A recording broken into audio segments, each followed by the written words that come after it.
I'll get on with the subject. What I'm talking about is when I was 9 years old, I went up to my father, and my father was strange for a Japanese. He was 6'4" and 220 pounds. He's a rather large man. I am the smallest male in my family, out of all the family. And I went up to my dad and I say, "Hey, Dad, I finally figured out what I want to do for the rest of my life and what I wanted to be." I said, "I just want to be rich." He says, "Okay." I said, "So Dad, how do I become rich?" And he says, "What the rich know how to do is they know how to make money." I said, "Good." So I ran off and I got my friend Michael, and he was my first business partner at age 9. We were both in school together. And we set out to make money. And our first business venture, what we did was we went around our neighborhood in Hawaii and we collected, you know what, do you have the brand Crest toothpaste out here, by any chance? It was Crest toothpaste back in the 1950s. And in those days, the toothpaste tube was made out of lead. So Michael and I would run around and we'd collect all these toothpastes. We'd go to our neighbors, knock on their doors and say, "Would you mind saving your empty toothpaste tube?" And they go, "Sure," you know. And one day my mother comes home and there's this box next to her washing machine full of these ugly-looking toothpaste tubes. And she's wondering what he and I, my first business venture, were up to. So one day my dad comes driving up with one of his school teacher friends, and they find me out there with this fire going, and Michael and I are melting down the lead. And the dad and his friend come over and they look at what are we doing? He says, "What are you boys doing here?" And what we had done, we had taken plaster of Paris and we had put U.S. coins in there. So we're pouring it and popping it out, and I had $50, quarters, you know, made out of lead. And my father says, "What are you doing?" I said, "Doing what you told us. We're making money." And his friend just started laughing and says, "Leave the boy alone. He might have a talent here, you know." And so I found out at a very early age what the word counterfeiting meant. And so I was very confused. You know, I said, "Dad, I still want to be a rich man. How do I make money?" And my dad looked at me and says, "Number one, there's 2 reasons, don't ask me. Number one is I'm a school teacher. And school teachers don't know how to make money. Number 2, I'm Japanese. Japanese don't know how to make money." He says, "Why don't you ask Michael's father? He knows how to make money. He's Chinese."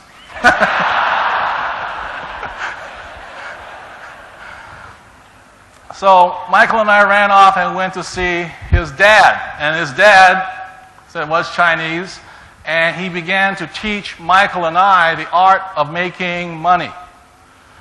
So for those of you who are Chinese in the audience, what I'm about to tell you, you probably already heard from your parents.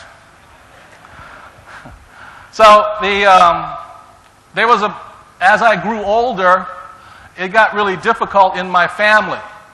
Because my dad, being a school teacher, would say, you know, "Be good, study hard." And I'd say, "Why?" He said, "So you can get good grades." I said, "Why?" "So you can find a good job." I said, "Okay, why?" And he says, "So you can find a good company to work for." And then I'd go across town and talk to Michael's dad, and all he would say to me, he says, "You don't want a good company to work for. You want to study hard to find out how to buy a company and sell it."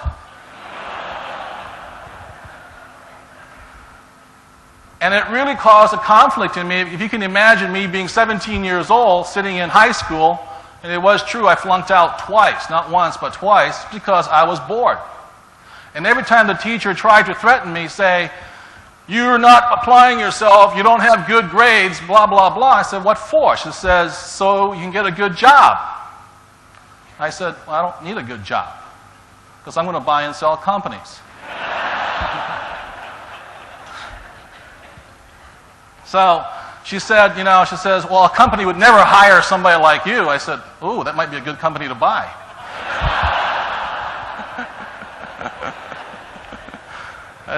She says, "Well, I would never work for a man like you."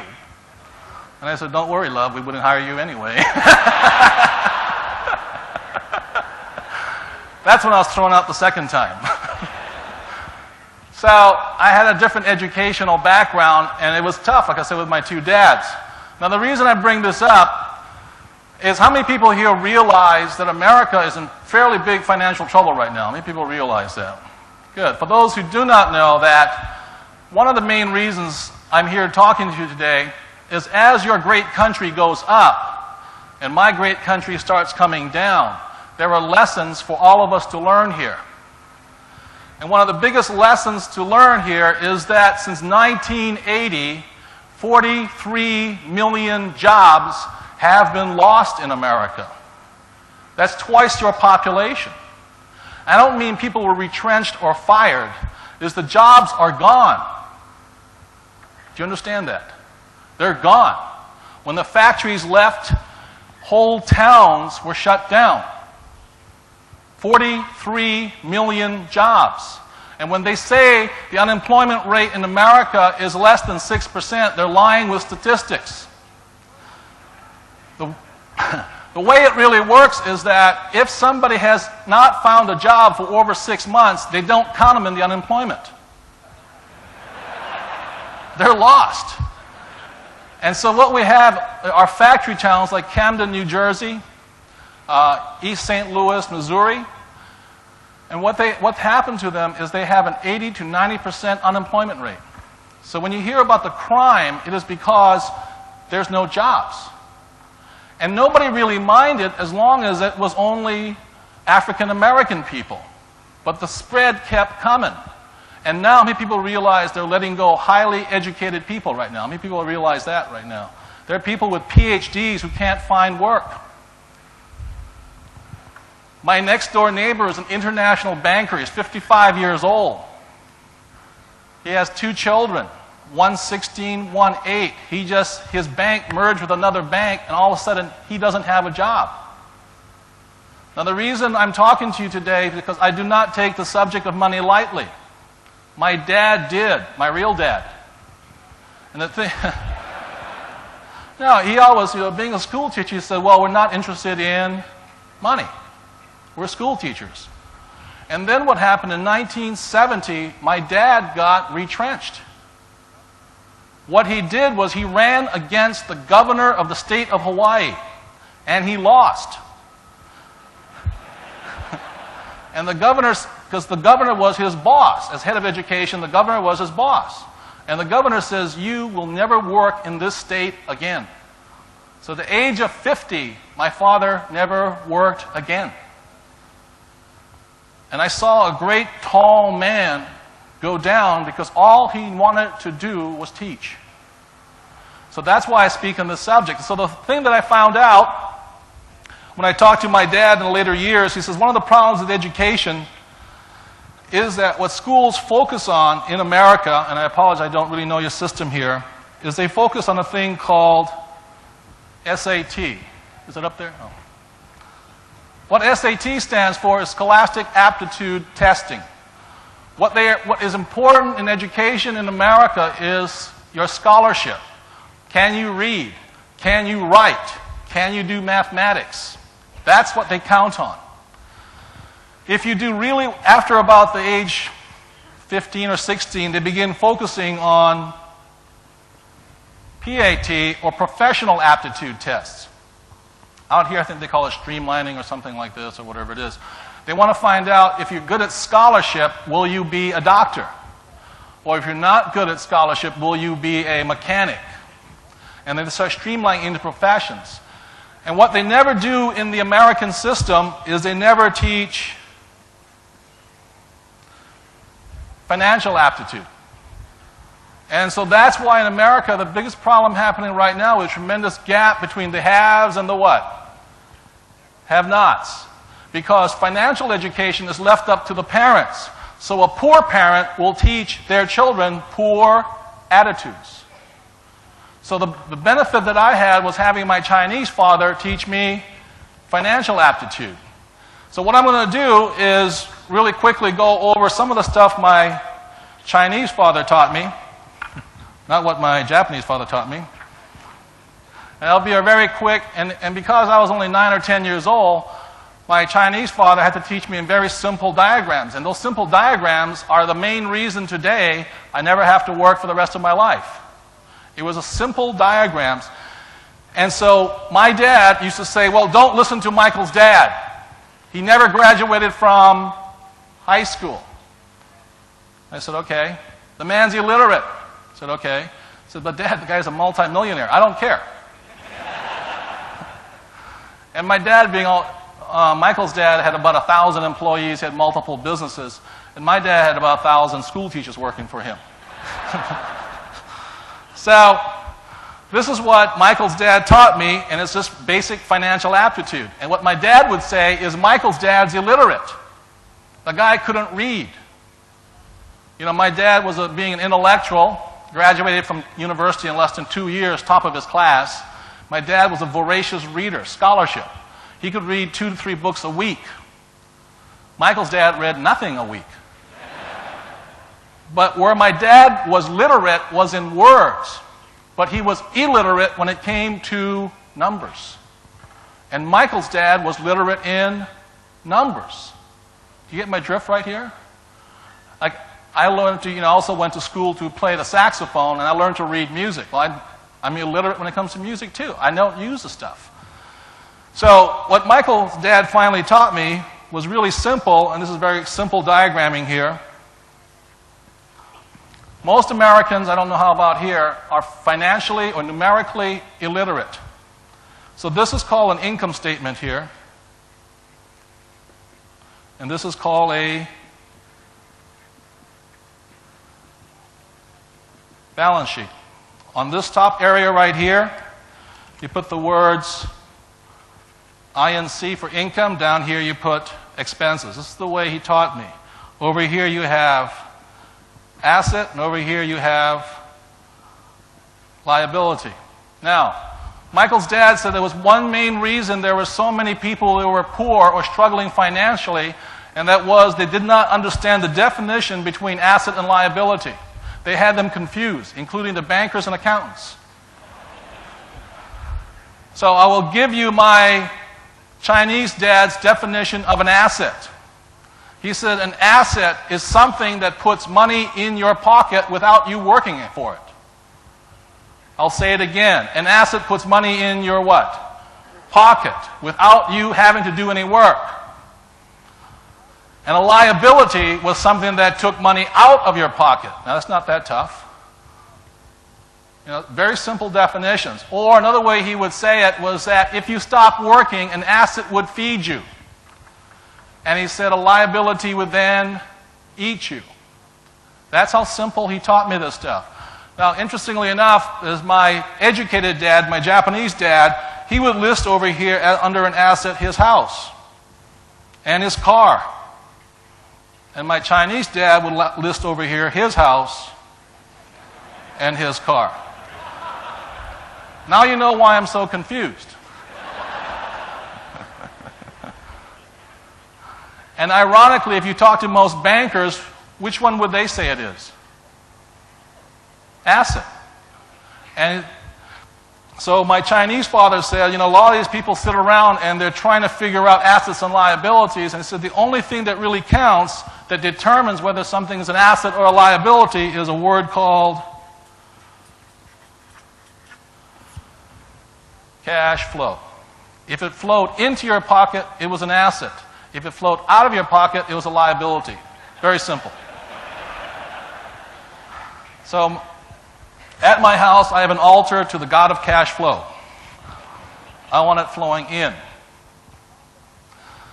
So, the problem with America today is we have millions and millions of people who are counting assets, or counting liabilities, which are really, counting assets, no, even one thing. They're counting liabilities as assets. That's what they're doing. That's pretty simple. Okay.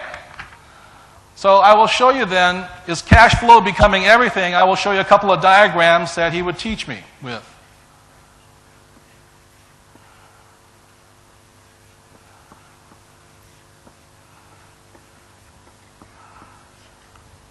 And this was teaching us financial literacy. What my Chinese father would say is this. If you look at it, I'll go back a little bit. Is the way it really works here is this. What happens for most people is they get a thing called a job. The income comes in here, and the income flows out. So, most kids, and I'll use US dollars because I'm most familiar with, let's say they have an income of $1,000 a month. The first expense is a thing called rent, and then food, and stereo and CDs and stuff like that. Then after the person gets married, what's the first thing they buy is a house. Now they have a liability or they get a credit card. So the American public starts to go into debt right away. Then they have a thing called kids. Where do kids stack up?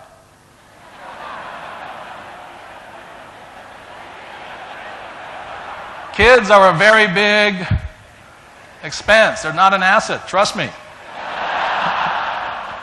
They're very expensive items. Okay, so that's how that thing works here. Now, so what Michael's father used to teach me wasn't so much asset and liability, but what he would do is he'd pick up financial statements and he would look for a thing called cash flow. He'd look for the pattern. And he said this, here's a job, cash would come in and cash would go out. And if a person did this over a lifetime, this was the cash flow pattern of somebody who was poor. That was a poor person's cash flow pattern. So what Michael's father used to teach me wasn't so much asset and liability, but what he would do is he'd pick up financial statements and he would look for a thing called cash flow. He'd look for the pattern. And he said this, here's a job, cash would come in and cash would go out. And if a person did this over a lifetime, this was the cash flow pattern of somebody who was poor. That was a poor person's cash flow pattern. Money comes in and money goes out. It's not so much what you do over a day, but what you do over a lifetime. Then the next pattern was this. You get a job, cash comes in. Goes into the liability column, paying for a mortgage, the BMW, the boat, the summer house, the trip to Disneyland. And it goes out as expense. And this here is the cash flow pattern of the great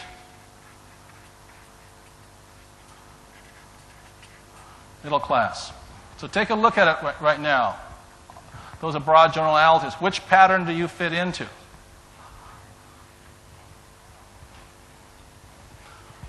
Now, I'd like to take some time to go into the cash flow pattern of the middle class and show you what's happening, because they're the most interesting.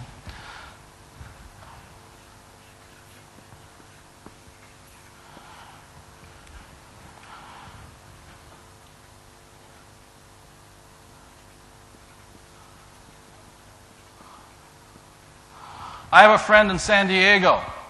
My Chinese father would say to him, he was California rich. And what California rich meant was the guy he was in real estate, he had very high income. But every time he got money from commissions, did he go into the asset column or the liability column? He'd go liability. Guy has $1 million house. He has a BMW. He has a Mercedes. He has a Jeep. He has Armani shirts. His wife has lots of jewelry. And they go out to dinner a lot. Do you know people like this? And then what happened being in the California real estate market, so this guy here like this is the pattern. It looks like this all day long. Now, I go to the gym a lot, and what this looks like to me of the great middle class looks like one of those treadmills. They get up every day, they go to work, they go to work, they go to work. They're working hard, but going what? Nowhere. Because their liabilities keep them at work. They never get ahead. Then what happens is, all of a sudden, this happened to my friend, is the California real estate market tanked.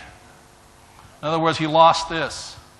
Now, just because you have no income, does a bank care that you can't pay your liabilities? Do they? No. So right now, I'm waiting for him because I want to pick up his BMW at 5 cents on the dollar. What's that song? That's what friends are for? So I see, the reason I'm concerned about this is I see it already here in KL. as your income goes up, I see people at that mall buying all the Rolexes, which I have one, $3,500 Brioni suits, all the good stuff. Those are not called assets, those are called doodads. And the worst part about it is they buy them on credit. So that's why the great American middle class is in such great trouble right now. They lose their job and they're shot. Now, the last pattern I will show you here is this. So we have the poor, the middle class, and this is the cash flow pattern of the rich. Do you notice a difference?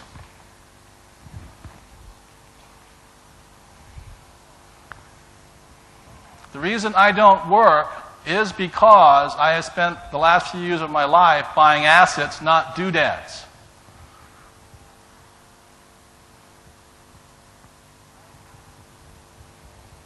And the irony of it is as my stock market moves up, my real estate market moves up, this sucker just gets richer and richer and richer. It actually goes like this and like this, but it spins right inside. So, what's happening in America, and I'll bring this up as I wrote in my book, You Want to Be Rich and Happy, Don't Go to School, is finally, and I wrote that in 1990, is they're finally attacking the school system. Because the school system is not preparing kids for real life. What's happening in America today is there's no such thing as job security. 50% right now of the people of my age, the baby boomer generation, 50% have no medical insurance and have no pension plan. That in 15 years, I turned 49 yesterday, in 15 years, age 65, most of my classmates will have to keep working because they have got nothing, and the problem is that there's no jobs for them. And our school system still teaches people to be good, do as you're told, look for a nice, safe, secure job. And people say, oh, don't worry, I'm a doctor. What's happening for the very first time is in this thing, professionals feel the heat. It is now spread. Doctors are losing their jobs. Engineers are losing their jobs. CPAs are losing their jobs. MBAs are losing their jobs. It is hemorrhaging it right now at high speed. And they're making less and less money if they take a job. So nobody is safe right now. The other thing that's happening in America, as I said, as you come up, learn from as we go down here, is a thing called virtual corporations. And what a virtual corporation is a company without an employee in it. In America today, we don't want employees because they're not assets, they are liabilities. And the reason for that is if you fire them because they're so desperate, they sue you. And it's funny at one level, but it cost me $12,000 to let somebody go. They weren't worth that much. And that's what's happening right now. So people are saying, we don't want employees, we want temporaries. So they come on, and our schools still don't teach them any financial aptitude. So, I will give you today some rules or some secrets that my Chinese father gave me about how to be rich. And rule number one is this. This is number one. And these made the differences in my life. The biggest secret of all is this. And I think this starts the difference. MC stands for middle class.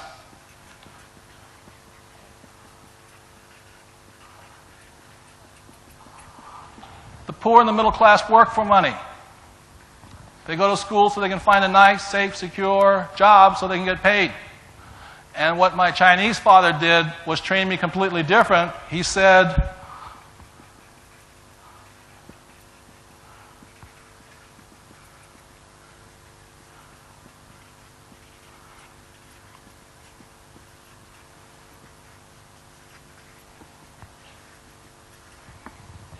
and that's the difference. It is a defining difference. Same as when one father said to me, find a good job or a good company, and the other father says, find a good company to buy. And this will begin to start to make the difference here. I will give you some stats for those of you. How many people remember the DISC from yesterday with, I forgot his name. But anyway, Brian, yes, Brian. This is in 1990. This is the U.S. Department of Health and Human Services. At age 65 in 1990, and these are Americans who are the World War II generation. These are the stats for them. This is my father's generation.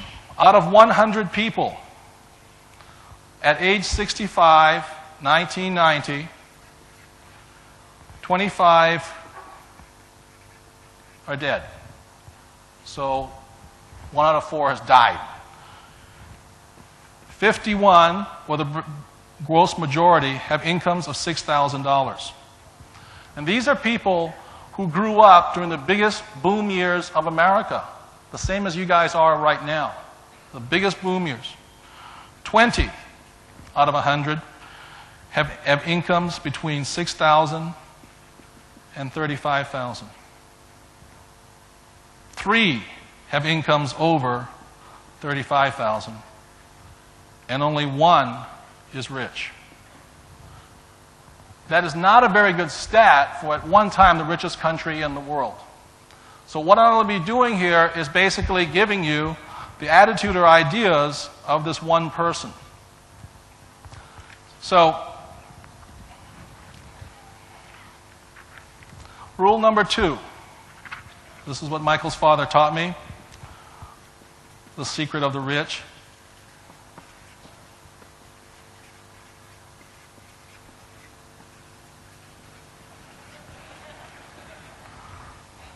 How many people, it's mind your own business, how many people know who a gentleman named Ray Kroc was?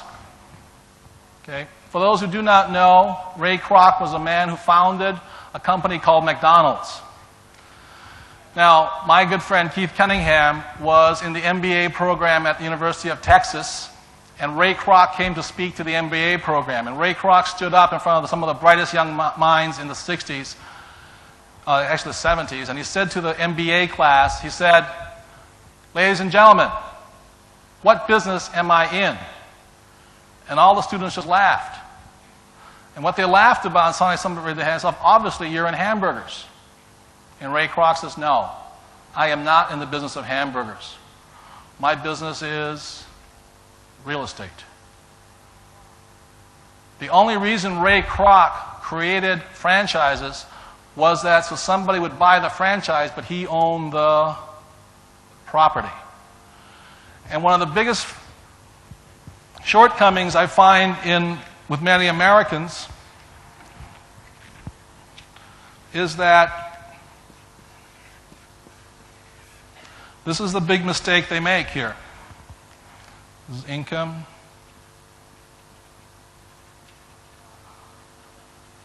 What Ray Kroc was saying was this to the class.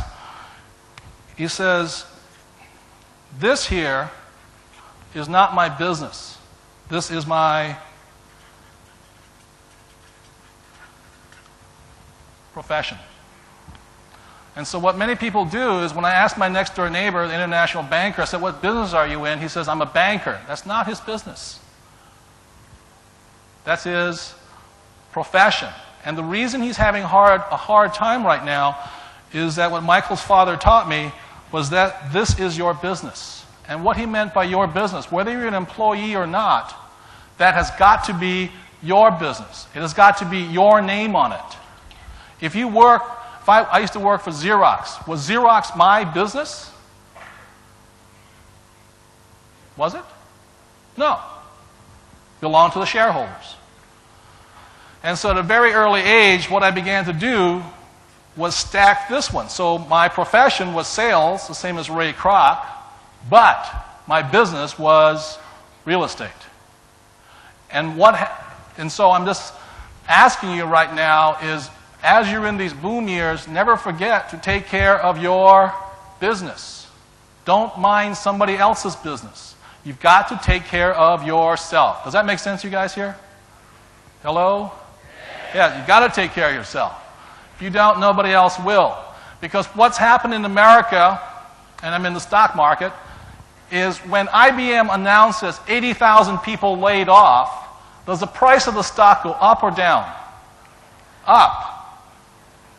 That should tell people who are employees something. Now, 2 weeks ago, the stock market plummeted. Why did it plummet? because they announced employment was going where? Up. And obviously, in the world, there are two different kinds of people, the rich and those who aren't rich. And if you're going to make it, my point of view is this, you may as well make it. Take care of your own business. All of us are employees. Right now, my profession is public speaker, but my business is still what? Real estate. It is my business. And the reason it's my business, it's got my name on it. Today, this belongs to Richard Tan. I work for you and Richard Tan. I am an employee today. We're all employees. But you must mind your own business.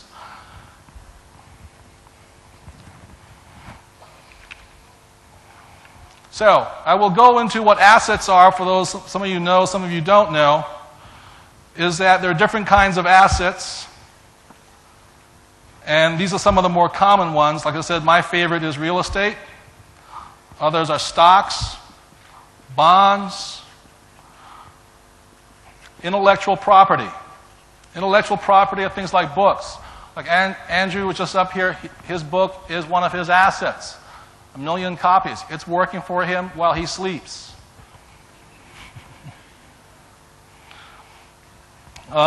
Mutual funds and businesses.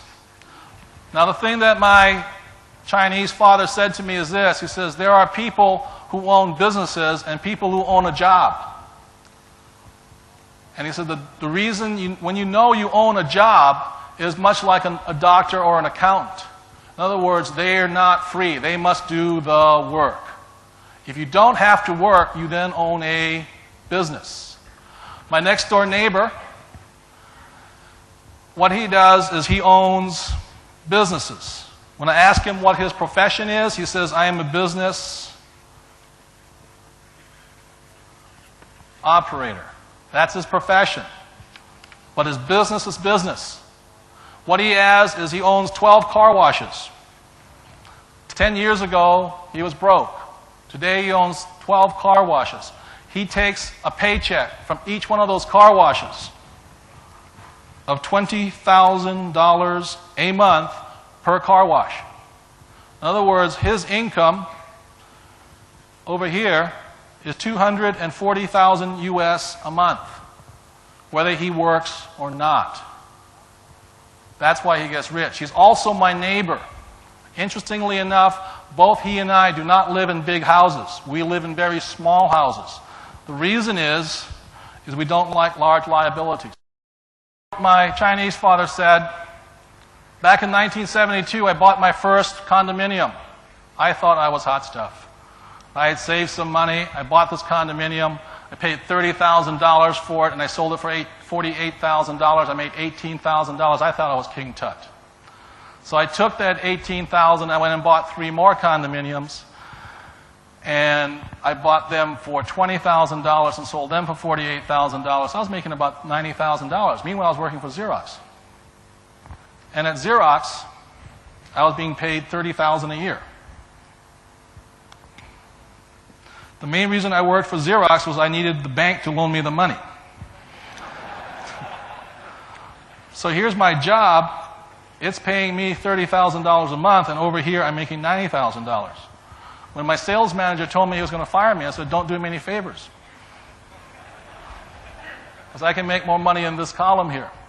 So then my Chinese father then laughed at me. He says, you're so typical Japanese. He says, you Japanese are terrible. He says, you guys pay retail. Chinese never pay retail. He said, in Hawaii, he says, here they are, a house is worth $100,000. The Japanese come in, they pay $300,000 for it. He says, you guys are not too bright. He says, don't ever pay retail.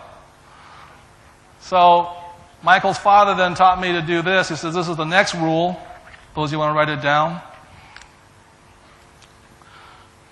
This is rule number 3, the secret of the rich.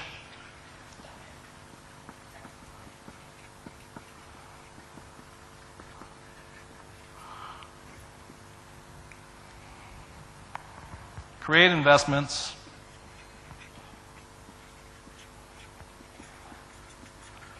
Don't buy them. And this thing here then accelerated my wealth pretty much, because I wasn't buying anything, I was just creating them. So I'll give you an example of couple of very simple deals that anybody can do. Is back in 1992, America was in a terrible recession. The bank called me up and says, we got 5 houses. Would you buy them for us? It's for how much? I said, we'll sell them to you at a discount. I said, oh, very good.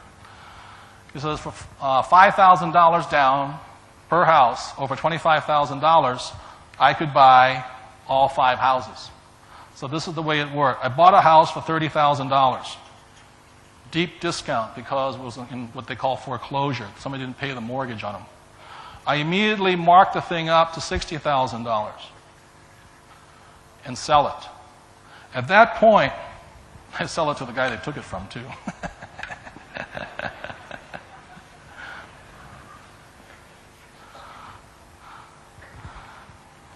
So I'll show you something here. Where was that 30,000 created?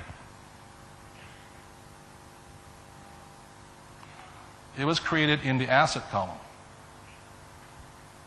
Now the big distinction here is this. How long would it take you to save $30,000? Would take a while, wouldn't it? And the reason for that is if you have a job, your income comes in here, what's the first line item expense on expenses? Taxes. In America, they're very high. So by the time somebody's trying to get $30,000 in here, these are called retained earnings or after-tax dollars. That's why most Americans can't make it, and our banks keep telling them, save money. They can't save money because they got too many expensive and too much doodah around here. They can't make it. So I created $30,000 times 5, or $150,000 in here. And what I created then was a thing called a note. And that $150,000, I then take 10% interest on. I don't want them to pay that thing off. Because what is driving annually up here is $15,000 a year into my income column for 30 years. So that's how it was created. It's very simple. It took me about 2 hours to do the whole transaction. I forget what the number comes out to. It's approximately $90,000 times 5. So that's what my Chinese father was saying to me. He says, you create investments, you don't buy them. This is simple. Anybody could have done it. The next thing he taught me to do was this. He said, first, before you buy, is you expand the product. And a little while ago, I bought 80 acres of land for $115,000. Very good land, right next to a booming city. On the corner of the land was a little house here. So I sold the house for $150,000 with 4 acres on it. At that point, I divided up the land into approximately 4 other pieces. Then I sold each piece for $100,000. This was created again, not in the income column, but in the asset column. So at that point, $400,000 was created. Meanwhile, my neighbor, who's my banker, well, not my banker, my international banker, he's going to me, he says, oh my God, I'm still looking for a job. And this is what the whole thing was talking about, was financial aptitude. There's no more job security. When people are screaming for job security, what they're really looking for is financial security today. So the faster I recommend learning it right now is because your future will be more stable. The last deal I did, and this, for those of you who like the stock market, there's a thing called IPOs. IPOs are initial public offerings when you take a stock public. Stock comes out, it goes out at $101.50. Now, it chugs along here. This is where the fundamental technical traders pick it up, and you're kind of hoping it goes to $5 a share. If a mutual fund picks it up, it'll then go to $20 a share. And this is where the broad American public picks up their product. They pick it up in the form of a mutual fund paying full retail for it. It violates my Chinese father's bones. And what he taught me instead to do was pick it up in this area here. And so what I began doing under his tutelage was you have 5 founders. You create 5 million shares. Price per share, 0 at that moment. You take it to stage 1, you take it up to 10 cents per share. 5 million shares, now there's now 500,000, I think it's 500, didn't do well in math. So that's stage 1. By the time it gets to stage 2, this is where my friends come in. I sell it to them for 50 cents a share. Now they line up all day long to pick it up at 50 cents a share because stage 3 is the IPO. And so a person buying 100,000 shares, they're going to make $100,000 in about a month. And this is why the rich get richer. They operate in this arena here. Right now I'm bringing out a casino stock and a oil and gas company. This is where it's made at very high rates of speed, and then the public picks it up out of here. The other part, for those of you who understand the stock market, everybody gets really upset about a thing called insider trading. It's illegal over here, it's perfectly legal over here.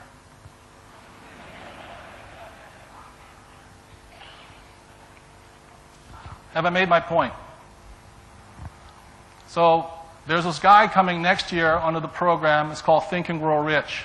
The message I'd like to leave you with today is that if you really want to make money, the best way to do it is between your ears. Think. Don't work hard.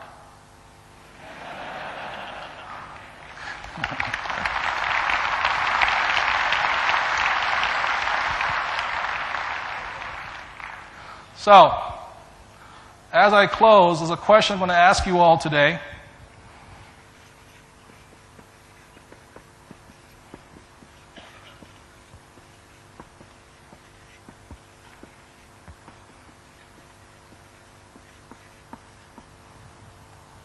And the last thing I want to say about this IPO here is this. I know most of my middle class friends, they worry about money. I don't worry about money, I get excited. When you're carrying, just look at the numbers, the multiplication, the leverage on this thing. If I have 1 million shares, which cost me 0, and by the time it hits the IPO, it's worth $1.50, I've made $1.5 million. It hits $5 a share, and we're doing stock splits inside here. We're getting the money back at rapid rates of speed. It comes up here and make $5 million. Because instead of being worried about money, I get excited about it. It's not hard to do, but they don't teach us in school because they want to teach you to work hard. That's why I wrote my book. So this is my question as I close, is what is your winning formula? And what I mean by that is this. My dad, when he was downsized in 1970, his winning formula, being a school teacher, was go to school, study hard, look for a nice, safe, secure job. In America today, we have millions of people being downsized, and the world has changed, but what hasn't changed? What hasn't changed is their winning formula. Their idea, and what a winning formula is each and every one of us has a winning formula. My winning formula was don't do what everybody else is doing. That's part of my winning formula. Some of you out there, your winning formula is be good, do as you're told, take orders. Because that's how you survive. And a winning formula is each and every one of us has a way of thinking that we know we can survive from. That it is our best chance of making a success of ourselves. And unfortunately, here I am. I'm showing you some of these things here. This whole process takes 3 months. Puts $2 or $3 million in my pocket. What blocks most people from this thing called achievement is not that they don't want to achieve, is they're not willing to let go of their winning formula. Some of you will still go home and go back to work. You got to look at your formula. Is the formula like a recipe? Is it delivering all the money, happiness, fun, excitement you want? Or is your formula obsolete? The saddest thing about my dad, I didn't realize until after he died, about 1992, was he couldn't change his winning formula. Do I make any sense, you guys here? He was just doing what he knew best he could survive on, which was go to school, get a job. That's all he knew. Work hard. And if you want to be successful today, you've got to be willing to change your winning formula. Because things are changing rapidly. Here too, right? And if you hang on to your old winning formula, you ain't going to get there. And so all I'm saying here is this. I'm not saying follow my formula. This is my formula. But some of you go like, oh, I like that. I just showed you how you can make $1 million every other month very easily. But what's going to prevent people from doing that is the winning formula, your winning formula.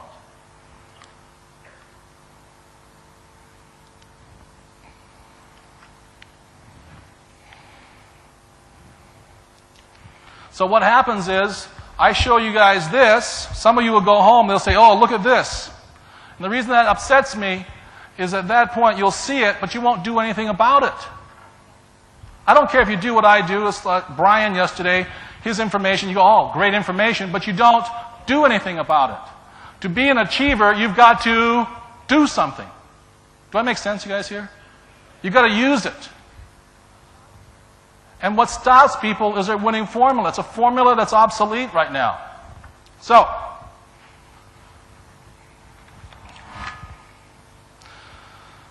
one of the things I talk about in other company, and it's a risk, is that there were people like Buddha, Jesus, Muhammad, and those guys, and what they were great teachers. Now, the problem with life is, after the teachers come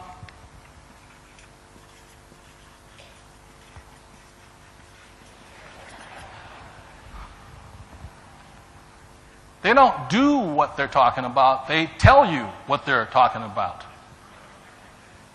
Do that make sense, you guys here? They can't do it. They're like consultants.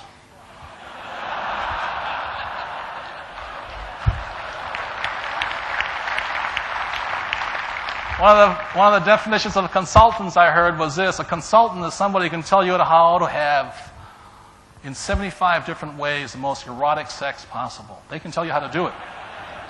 But they can't find anybody to do it with.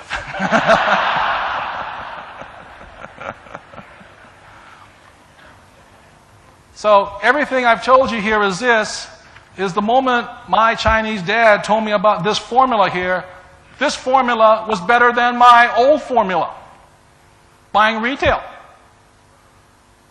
Do you get what I'm saying? I had to let go of an old formula. Now, it doesn't mean I don't use the old formula. It's like an old pair of golf clubs. You sort of keep them around for your friends to use. But I'd rather have the new golf clubs. I want a new formula. And the reason I bring this up today is this. This is the National Achievers Congress. It is not the National Intellectuals Congress. It is a National Achievers Congress. It is not the National Followers Congress. If you go home and do nothing, and you just talk about what you've learned, then you have wasted your time and money. Do you hear what I'm saying? You must take action. Achievers take action. This way, when I learned this stuff, I made lots of mistakes. I lost lots of money. God knows. So please don't be preachers. Become teachers. The future of this country lies in this room right now. And what a teacher does is they lead by example, not by words. And my father hung around with a lot of college professors, and there were lots of words. I hate to say it, I mean, I liked them a lot, but they could tell me how to do something, but they couldn't do it themselves. And that is the demarcation of whether you're an achiever or not. Do you take action? Are you willing to make mistakes? And that is the demarcation of whether you're an achiever or not. Do you take action? Are you willing to make mistakes? Because I'm going to say something right now as you guys climb. Because I'm sure right on the heels of your boom are countries called Cambodia and Vietnam. Is that correct? They're on your heels right now. And when those cranes, all the construction of those cranes come down, there's going to be unemployment again. I've seen it happen in real estate all the time. So, in today's world, what we are today is we are not an information society anymore. Contrary to what people say, what we are is a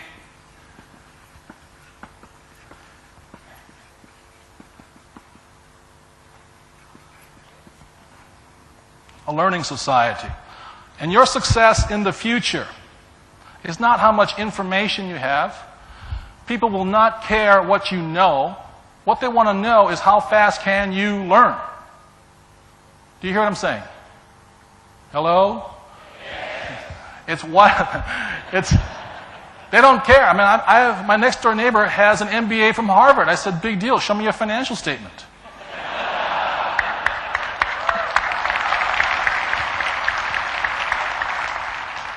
So the key to the future is how fast do you learn? How fast can you drop your old winning formula and adopt a new winning formula? That will be the question. If you go home today and you just talk about this stuff, then you're a preacher. You've got to take action. Do I make sense, you guys here? The key to your competitive edge is how fast can you lead? How fast can I adopt a new idea?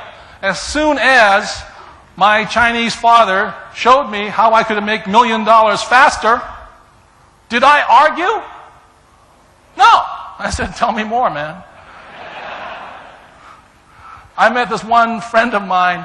She has been working 50 years. She is so proud. I mean, bless her soul. She's got $500,000 in savings, earning 5%. Oh, Jesus. I said, I can make that in a day. But she wants to hang on to her what? Winning formula. Because that's what she was taught. That is her winning formula. And what prevents, I'll say it again and again, what prevents people from success is they hang on to an old formula and do not adopt a new formula. Have I made my point today? So, thank you.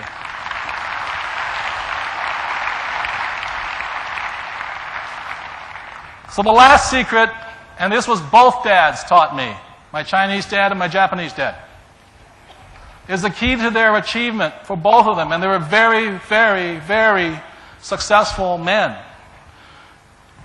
I forgot the number. Is it number 4 or 5? 4.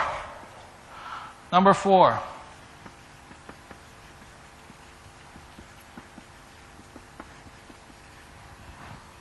Make mistakes.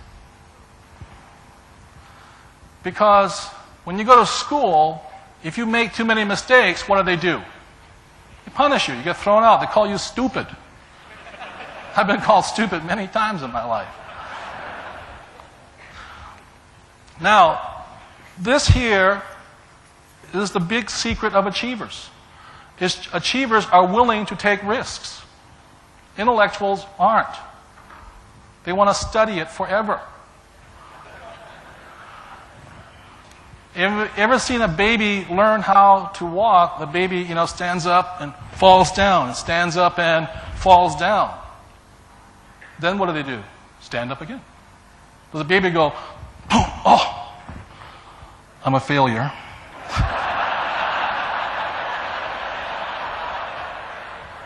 Babies don't know that. It's only until they get intelligent that somebody tells them.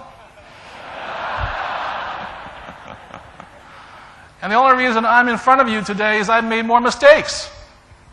It's not because I was more intelligent. Thank you. I've made horrendous mistakes. And I had 2 fathers that said that's the only way to go. So I'll give you 2 more tips, and then I'll go into the last part of it. Is my rich dad said this. He says, never say I can't afford something. Okay, that's one tip. Another one is this. I forgot what it was. Oh. Watch out for your friends. Choose your friends carefully. Because as you achieve, how many people have met people that want to hold you back? They get jealous of your success. I found a deal the other day where the government was going to pay me 16% interest on my money secured by real estate. Now, did I go and question the government? No, I took the deal. If I got screwed, no big deal. But if I didn't, I got 16%. My neighbor gets 4% on his money, and he came and gave me every reason why I wouldn't get that deal. He's talking about it. I'm putting 16% in my pocket. But every day he comes up to me and says, you're going to lose money. I said, so what? And because in his world, it's not okay to make what? Mistakes. Okay? Oh, the last thing, for those of you who are the Imelda Marcuses of the world, who love the Rolex watches, which I do, and the Brioni suits, and the Ferragamo shoes. I love it. I am Imelda Marcos in the male form.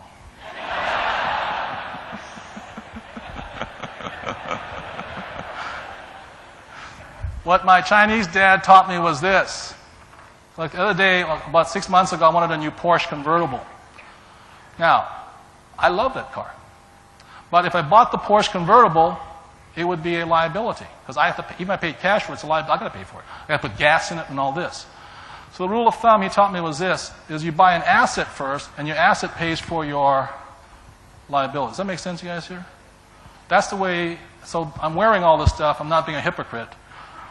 My tenants are paying for this right now.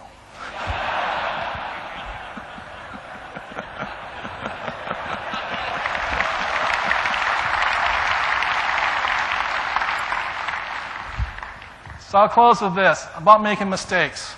I've been bankrupt twice.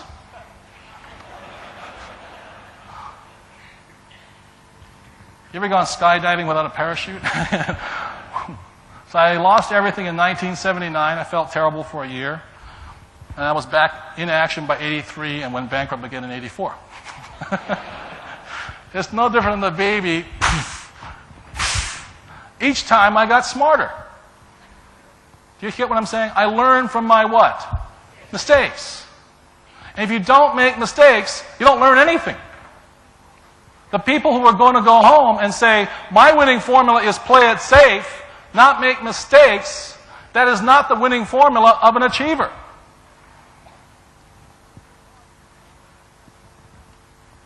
And what's really hard being Asian is, I tell you what, when I went bankrupt, I lost face.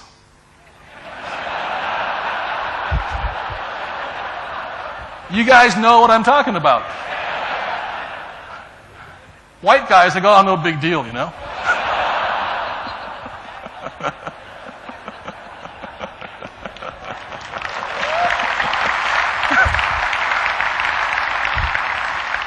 And what holds us Asians back is we got to look good.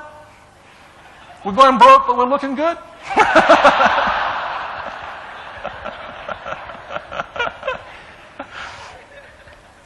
So in 1984, after losing more face, I find I have to leave Hawaii. You know, they were after me. I wind up in California. My wife and I are driving this beat-up brown Toyota Celica. We were homeless in 1984. Homeless. We're sleeping in the car in wintertime. Man, it's cold.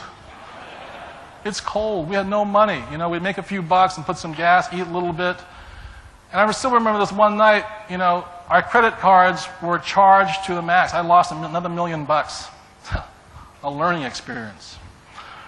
And I went to my, being the true hero, I said, you go to the desk. I can't afford, you know, I don't want to lose face here. So she goes to the desk and puts this credit card, and the guy didn't check it. You know what I mean? Because every place I checked it, it would come up, arrest this man.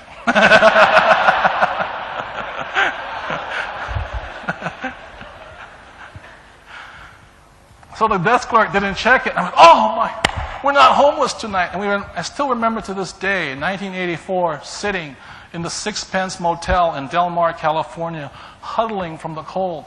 An utter failure. Hugging my wife. As a man, I can't even provide for my wife. We're just hugging and I'm crying, you know, going, how could I screw up so badly? And she says, don't worry, I'll go and buy some Kentucky Fried Chicken. You'll feel better. So I still remember sitting there eating Kentucky Fried Chicken, taking a shower after 5 days of not bathing, watching the TV set, you know, going like this. I owe bills up to my eyeballs. People will not talk to me anymore. And there's only one thing that pulled me out. And I had an English teacher who taught me Shakespeare. And she did not teach me Shakespeare because she wanted me to memorize the stuff. She wanted me to learn from that great writer. And I memorized this poem. And as I sat there huddling with my wife, an utter failure, bankrupt again, another big mistake. The only thing that pulled me out was this poem. And it goes like this, by William Shakespeare. You will be what you will to be. I'll say that again. You will be what you will to be. It has nothing to do with the economy. It has nothing to do with the grandiose growing of Malaysia here. It's up to you. I wanted to be a rich man. The only thing that pulled me out was my will to be a rich man. And I don't care if you want to be the best actor, the best athlete, the best mother, the best salesman. The only person, when you look in the mirror, is you. It is your will, nobody else's. You look in that mirror and you go, it's me.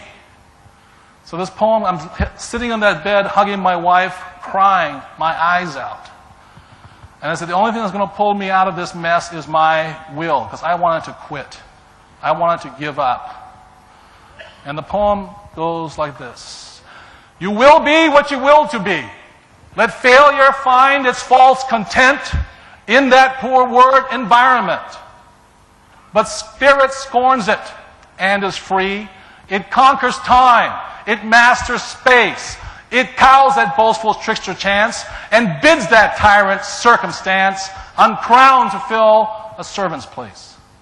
The human will, that force unseen, the offspring of a deathless soul, can hew its way to any goal, though walls of granite intervene. Be not impatient in delay, but wait as one who understands.